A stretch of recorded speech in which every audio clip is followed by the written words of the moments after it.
What is up?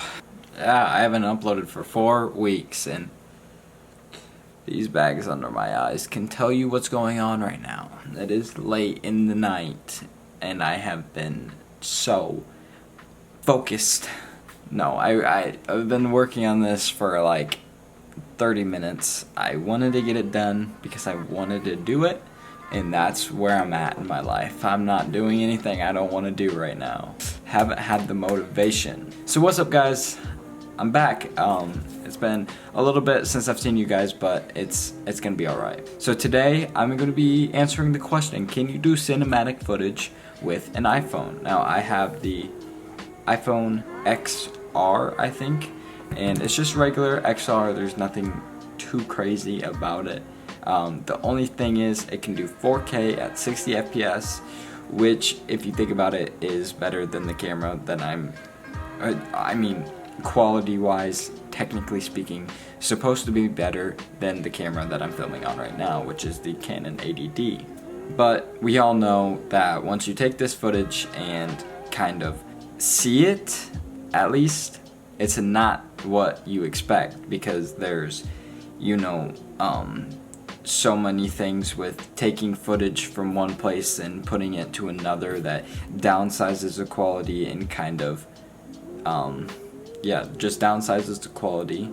Then you go from putting in an editing software, and you have all of the footage and the internal stabilizer that makes the footage kind of look warpy, and you can't really get the best handheld footage with a phone because phones are light, they're made to be that way, they're not meant to be cameras. There's just a camera on there because that's like standard issue nowadays, is you have the camera, and yeah, that's why you have a camera on your phone, just because every other phone has a camera, and we've had cameras for a really long time on phones.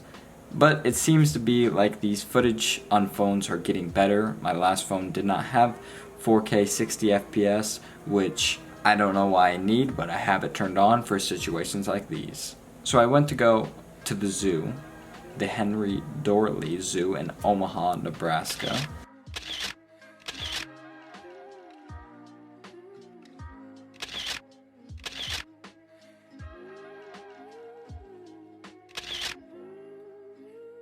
And it is one of the best zoos in the United States, as I am aware of.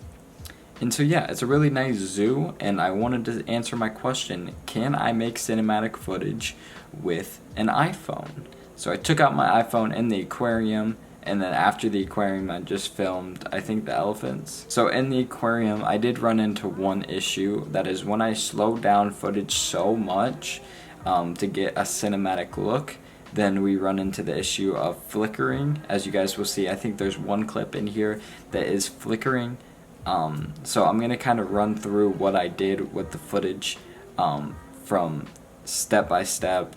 So first off, I went to go get my song I was picking out, and I picked that out from Thematic. Thematic is a very nice website that lets you have access to a lot of music. I haven't really used it in my videos, but I do use it for cinematic footage, which I don't like sell or anything or really show anyone. So I don't have, but you do have to put the link in the description and stuff, as you guys will see the creator in the link of this description. So yeah, first I went off and I just went through the first clip, and I slowed the first part down and then created a speed ramp to make it ramp up. Then the first one, since the speed ramp ended at 100%, then I started the other speed ramp at 100% and went from low to high.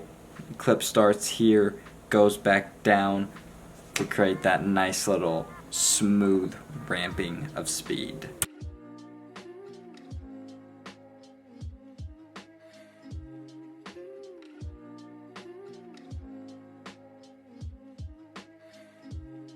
So I started out at 100% on the second clip, and then sped it down back to 50%.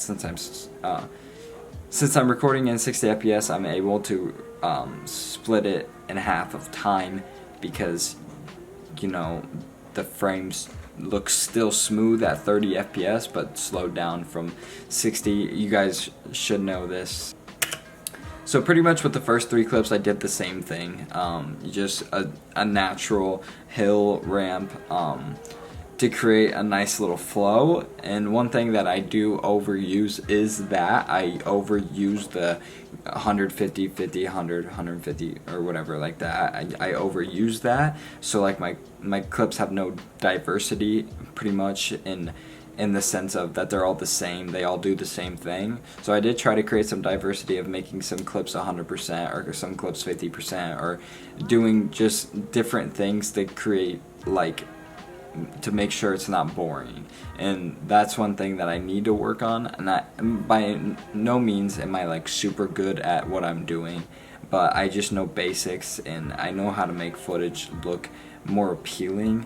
And I could probably do that with any clips that have, you know, good frame rate and being able to be split down into nice frames to make it look not as choppy as it would if it was 30 FPS or so on, like lower FPS. So basically on the 4th clip or 3rd clip, at the end of the 3rd clip, I did a in-camera transition where I just whirled. So I created the whirl also with a transition, so that it kinda, because none of my clips had another whirl in there, so it doesn't go like smooth. So it's just one whirl, and then I had the transition, and then it transitions pretty much a whirl, transition, whirl, and then whirl into the other one, if that makes sense. So the transition's just kind of in there from the in-camera transition to the post-editing transition to make it all look smooth, which is a dumb mistake on my part, and I always do that. I always start a transition and then never think of doing it again. So I cut the 4th clip really short because I wanted to fit in this of the sea turtle going in and looking real nice and big in the shot to create a nice focal point in the middle of the frame, kind of following him along. And then this last clip, I slowed it down too much to where it flickers. I could not find a way not to do that, so those lights in there must have just been not good for my camera, and so I ran into some flickering, not only with this clip but other clips I slowed down. So yeah, I couldn't really do anything about it, but I like the clip. I like how it looks in the thing. The flickering doesn't look too bad. So yeah, basically that's how I do cinematic footage, at least for this iPhone sequence. I did it like that.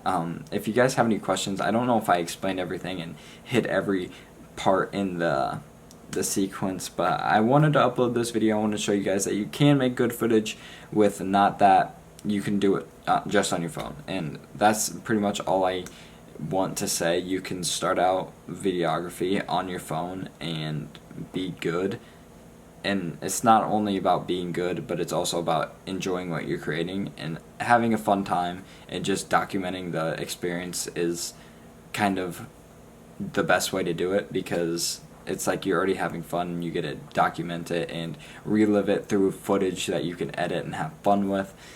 Just creating a new experience for your creative needs. So that's the best part about anything for me, is being able to sit down and edit it and just see it all come together, because that's my favorite thing in the world. So if you guys enjoyed this video, make sure you guys leave a like, and I will see you guys later. Make sure you guys check the links of my social media and stuff in the description, and like, comment, and subscribe, and turn on those post notifications, and I will see you guys next time. Peace. Sunlight in bed, we're living underneath the covers, mess with my head. I guess I'm just another